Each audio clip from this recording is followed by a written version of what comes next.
Sebuah jet pribadi mengalami kecelakaan di Jalan Raya Bandar Elmina Shah Alam Malaysia pada Kamis 17 Agustus 2023. Sedikitnya 10 orang tewas ketika jet pribadi tersebut menabrak mobil dan sepeda motor di jalan raya saat berusaha mendarat pada Jumat 18 Agustus 2023. Jet pribadi yang mengalami naas itu adalah pesawat Beechcraft model 390 Premier 1 yang merupakan jenis jet bisnis pribadi ringan.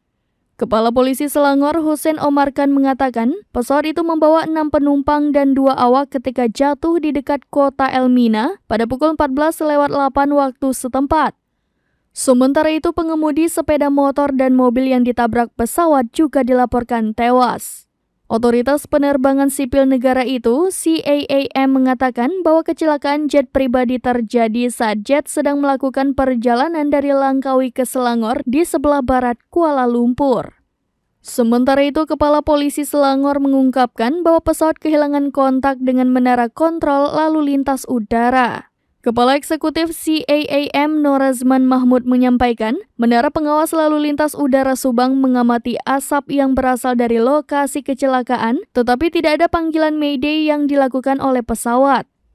CAAM mengatakan penerbangan tersebut dioperasikan oleh Jet Valet SDN BHD, sebuah perusahaan layanan jet pribadi Malaysia. Saat ini penyelidik masih berusaha menemukan kotak hitam pesawat yang berisi data penerbangannya untuk mengetahui penyebab kecelakaan itu.